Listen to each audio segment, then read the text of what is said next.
Superstar होंगे तुम अपने घर के, जब महमूद ने गुस्से में जड़ दिया था राजेश खन्ना के थप्पड़।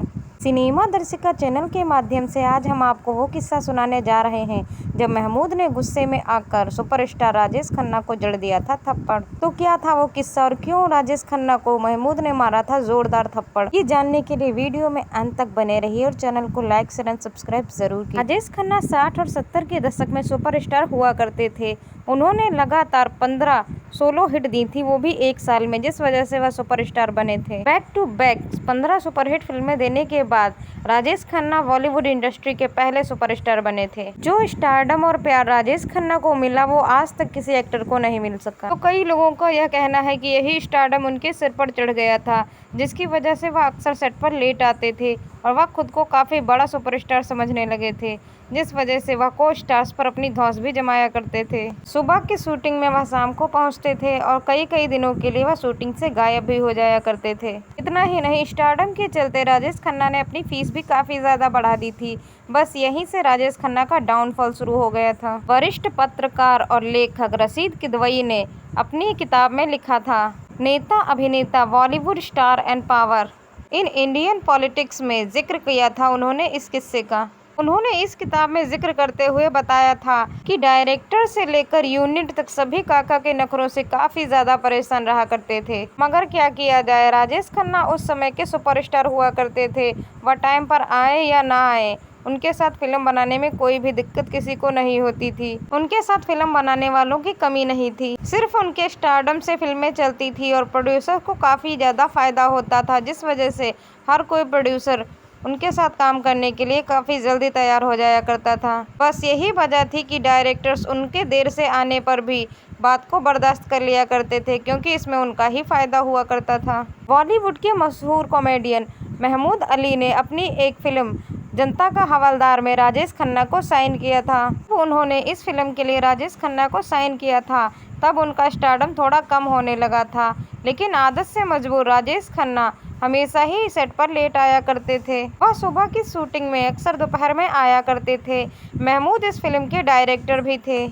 शुरू में महमूद ने इसे इग्नोर किया, मगर जब लेट आने का सिलसिला बंद नहीं हुआ तो महमूद ने एक दिन राजेश खन्ना को टोक ही दिया। राजेश खन्ना को यह बात बिल्कुल भी पसंद नहीं आई। उन्होंने कुछ ऐसा जवाब दिया कि महमूद ने उनको आओ देखा ना ताओ और गुस्से में आकर चांटा मार दिया। इसके बाद महमूद ने कहा, सुपरस्टार होगे तुम अपने घर के, मैंने तुम्हें इस काम के लिए पैसे चुकाए हैं, तुम एक पेड एक्ट्रेस हो। इस थप्पड़ से राजेश खन्ना सन्न रह गए और कोई भी जवाब नहीं दे सके। इसके बाद राजेश खन्ना और महमूद के रिश्ते सामान्य हो गए।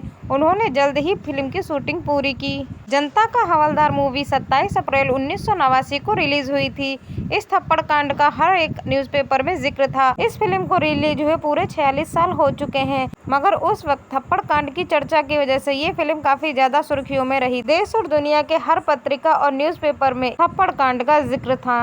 राशिद किदवई ने पीटर पत्रकार जोन से किताब में एक हवाले में लिखा था कि सुपरस्टार बनने के बाद राजेश खन्ना ने अपनी फीस कई गुना बढ़ा ली थी। वो उस दौर में 10 लाख रुपए एक फिल्म के लिए चार्ज किया करते थे। उस समय दिलीप कुमार और देवानंद जैसे बड़े बड़े कलाकार भी इतनी फीस की कल्पना भी नहीं कर सकते थे। उस समय राजेश खन्ना एक फिल्म के लिए 10 लाख रुपए चार्ज किया करते थे। एक तरह से सफलता राजेश खन्ना के सिर चढ़कर बोल रही थी। बॉलीवुड का खूबसूरत गलियारा कई किस्से और कहानियों को अपने अंदर समेटे हुए है, जिसमें से कई किस्से आप लोगों को पता होंगे और कई से आप अनजान ही होंगे। गुजरे जमाने के एक्टर और एक्ट्रेसेस के किस्से और कहानियाँ लोग काफ़ी ज़्यादा पसंद किया करते हैं, लेकिन फिर भी उस जमाने के कई ऐसे किस्से हैं जो लोगों के सामने आए तो उन्हें लोगों ने काफ़ी ज़्यादा चर्चाओं का विषय बनाया।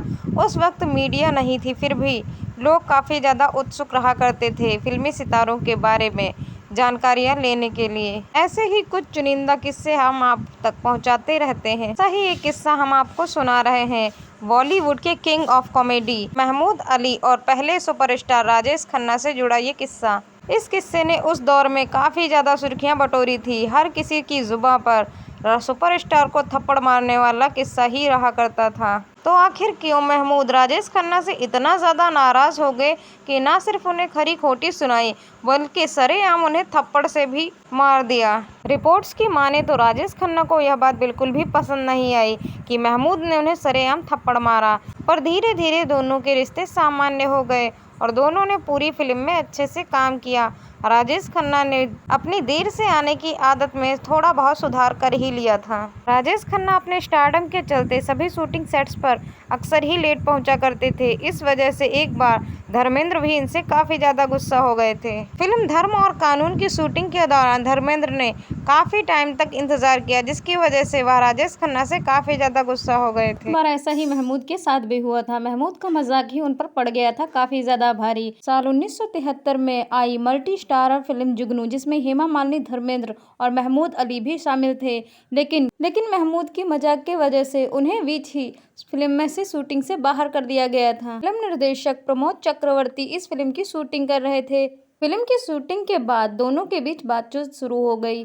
बातचीत के दौरान महमूद ने मजाक में कहा कि तुम्हारी यह फिल्म काफ़ी ज़्यादा सुपरहिट होगी। डायरेक्टर साहब इससे काफ़ी ज़्यादा खुश हुए और पूछा क्यों, तो महमूद ने इस पर कहा कि तुम्हारी फिल्म में ट्रेन से ज़्यादा तेज़ घोड़ा दौड़ता है और काफ़ी तेज़ से हंस दिए। जुगनू फिल्म के निर्देशक प्रमोद चक्रवर्ती को यह मजाक बिल्कुल भी पसंद नहीं आया। उन्होंने इस बात से खफा होकर महमूद अली को फिल्म से बाहर निकाल दिया। इतना ही नहीं, प्रमोद चक्रवर्ती ने गुस्से में आकर उनसे यह तक कह दिया था कि वह भविष्य में कभी भी महमूद अली के साथ कोई भी फिल्म करना पसंद नहीं। तो इस तरह से महमूद अली के हाथों से धर्मेंद्र और हेमा मालिनी की फिल्म जुगनू उनके हाथों से निकल गई। इतना ही नहीं, इस मजाक की वजह से प्रमोद चक्रवर्ती और महमूद की दोस्ती का भी अंत हो गया। काफी ज्यादा सफल साबित हुई थी जुगनू मूवी। दरअसल कॉमर्शियल तरीके से जुगनू फिल्म काफी अच्छी साबित हुई और काफी ज्यादा सफलता भी उसे मिली। ये मूवी उस साल की कुछ चुनिंदा सक्सेसफुल मूवीज में शामिल हुई।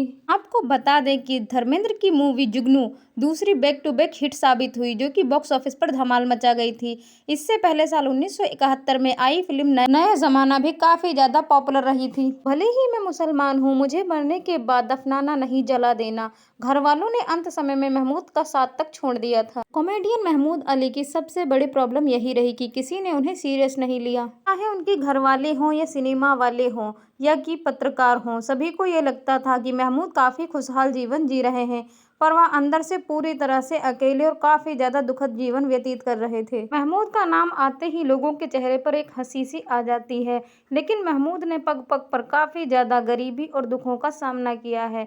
वह बचपन से ही काफी ज्यादा गरीबी में जीवन व्यतीत कर रहे थे। 29 सितंबर 1932 को जन्मे महमूद ने करीब 300 से ज्यादा फिल्मों में काम किया। 23 जुलाई 2004 को महमूद ने इस दुनिया को अलविदा कह दिया, लेकिन आखिरी समय में उनकी एक इच्छा थी जो कि कोई भी पूरा नहीं कर सका। कहा जाता है कि एक समय ऐसा था जब बॉलीवुड में महमूद के नाम की तूती बोलती थी। हर कोई बड़े बड़े एक्टर उनसे डरा करते थे। दर्शक हीरो के नाम पर कम, महमूद के नाम पर ज्यादा फिल्में देखने थिएटर में जाया करते थे। पड़ोसन, कुंवारा बाप जैसी कुछ सुपरहिट फिल्मों में उनकी आज भी दाद दी जाती है। भारतीय सिनेमा के पहले कॉमेडियन रहे जिन्होंने लाखों दिलों को गुदगुदाया है। गुमनाम, बॉम्बे टू गोवा जैसी फिल्मों के लिए आज भी उनकी काफी ज्यादा तारीफ की जाती है। लेकिन ऐसे किसी कॉमेडियन को कोई भी दुख नहीं होगा, ये सबसे बड़ी ट्रेजेडी रही। लेकिन महमूद का जीवन बेहद गरीबी में कटा, जिसकी वजह से उन्हें बहुत ही छोटी उम्र में बाल कलाकार के तौर पर बॉलीवुड में डेब्यू करना पड़ा था। एक्टर बनने से पहले वह ट्रेनों में टॉफियां और अंडे बेचा करते थे, जिसकी वजह से उनके घर का खर्च चलता था। डायरेक्टर प्रोड्यूसर राजकुमार संतोषी के पिता पीएल संतोषी के घर में उन्होंने ड्राइवर का भी काम किया। हालांकि लोगों को हंसाने का टैलेंट उनके अंदर कूट कूट कर भरा था, इसलिए उन्होंने अपनी मेहनत और अपने टैलेंट के बदौलत काफी तगड़ी फैन फॉलोइंग बॉलीवुड के अंदर बना ली थी। कहा जाता है साल 1943 में अशोक कुमार की फिल्म किस्मत से उन्होंने बॉलीवुड में डेब्यू किया था, जबकि इस फिल्म में महमूद का बहुत ही छोटा सा रोल था, लेकिन ये फिल्म उस साल की जबरदस्त हिट साबित हुई। कहा जाता है ये फिल्म भले ही उस साल की सुपरहिट मूवी रही, लेकिन महमूद ने फिर भी एक्टिंग से ब्रेक ले लिया था, क्योंकि उनका परिवार काफी ज्यादा आर्थिक तंगी से जूझ रहा था। बाद में फिर एक बार उन्होंने राजकुमार संतोषी के कहने पर बॉलीवुड में काम करने के लिए हामी भरी, लेकिन इस बार उन्हें अपार सफलता मिली। 50 और 60 के दशक के वह सबसे ज़्यादा पेड एक्टर्स बन गए थे। उन्होंने सबसे ज़्यादा फीस लेने वाले अभिनेताओं की लिस्ट में अपना नाम शुमार कर लिया था। बता दें कि महमूद मुस्लिम धर्म को मानने वाले थे। उनका जन्म भी एक मुस्लिम परिवार में हुआ था, लेकिन वह हमेशा से ही चाहते थे कि उनका अंतिम संस्कार हो, उनका दाह संस्कार हो, उन्हें दफनाया ना जाए बल्कि मृत्यु के बाद उन्हें जलाया जाए। और उनकी इस बात का जिक्र हनीफ जावेरी ने अपनी किताब Mahmood one man of many moods में किया था। इस किताब के अनुसार महमूद साहब ने अपनी मृत्यु के 1 साल पहले कहा था, मुझे दफनाया नहीं जलाया जाए, मैं भले ही एक मुसलमान हूँ फिर भी मुझे दाह संस्कार किया जाए। उन्होंने इस किताब में कहा था, मेरी दिली तमन्ना है कि मुझे मृत्यु के बाद जलाया जाए और मेरी अस्थियों को 3 जगह रखवाया जाए, जो जगहें मेरे लिए बहुत मायने रखती हैं। यहाँ मेरे वो अपने लोग हैं जिनसे मैं बेहद ही प्यार करता हूँ। मेरी रूह हमेशा उनके साथ रहना चाहती है। इनमें सबसे पहले मेरे वालिद मुमताज अली हैं, इनकी कब्र बेंगलोर में स्थित है। दूसरी मेरी माँ की कब्र तकलीफुन्निसा की कब्र जो कि मुंबई में स्थित है, और तीसरी महात्मा गांधी राष्ट्रपिता की कब्र जो कि दिल्ली में स्थित है। हालांकि उनकी एक ख्वाहिश अधूरी रह गई, इसे कोई भी पूरा नहीं कर सका, क्योंकि जब ये बात सामने आई तो काफ़ी ज़्यादा तनाव बढ़ गया था। वहीं इस खबर को ना छापने के लिए उनके घर वालों ने मीडिया रिपोर्टर्स और अखबारों से खास अपील की। महमूद को उनके घर वालों ने काफ़ी ज़्यादा समझाया, जिसके बाद महमूद ने अपनी ये ख्वाहिश वापस ले ली थी। अंत में 2004 में जब महमूद ने अंतिम सांस ली, उसके बाद उनके पिता के पास बेंगलोर में उनकी कब्र स्थापित की गई। महमूद ने चाइल्ड आर्टिस्ट के तौर पर भी कॉमेडियन के जरिए ही अपनी लोकप्रियता बनाई। महमूद जितना ज़्यादा अपनी प्रोफेशनल लाइफ को लेकर चर्चा में रहते थे, उतना ही अपनी पर्सनल लाइफ को लेकर भी चर्चा में रहते थे। महमूद ने मीना कुमारी की बड़ी बहन मधु से शादी की थी। जब महमूद ने मीना कुमारी की बड़ी बहन मधु पर अपना दिल हार बैठे थे, उस वक्त महमूद फिल्म इंडस्ट्री में अपनी जगह नहीं बना पाए थे। तब महमूद को मधु ने एक सलाह दी। उन्होंने कहा था, अगर तुम मेरी दीदी मीना कुमारी की खूब सेवा करोगे तो शायद वह हमारी शादी के लिए मान जाए। सुनते ही अगले ही दिन मीना कुमारी की सेवा में लग गए थे महमूद कभी मीना कुमारी के साथ टेनिस खेलते तो कभी उनके ड्राइवर बन जाया करते थे। वह उनकी काफ़ी ज़्यादा खिदमत कर रहे थे ताकि वह मधु से उनके रिश्ते के लिए हाँ बोल दें। मीना कुमारी को महमूद का स्वभाव काफ़ी ज़्यादा पसंद आया। जब मीना कुमारी को पता चला कि मधु और महमूद एक दूसरे से प्यार करते हैं तो उन्होंने खुशी खुशी दोनों के रिश्ते के लिए हाँ कह दिया। मधु और महमूद की शादी के बाद 4 बेटे हुए। शादी के कुछ सालों बाद ही दोनों के बीच अनबन शुरू हो गई।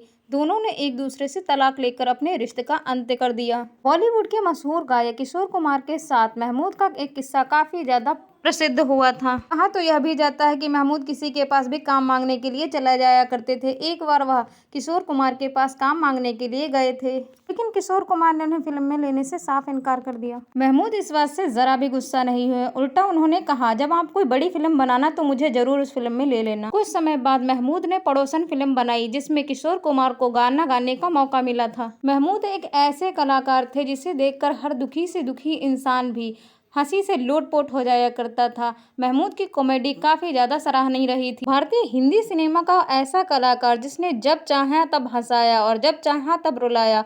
महमूद ने कई सीरियस रोल भी किए हैं। कुछ फिल्मों में उन्होंने लोगों को रुलाया है तो वहीं कुछ फिल्मों में उन्होंने लोगों को काफ़ी ज़्यादा हंसाया भी है। कुंवारा बाप मूवी में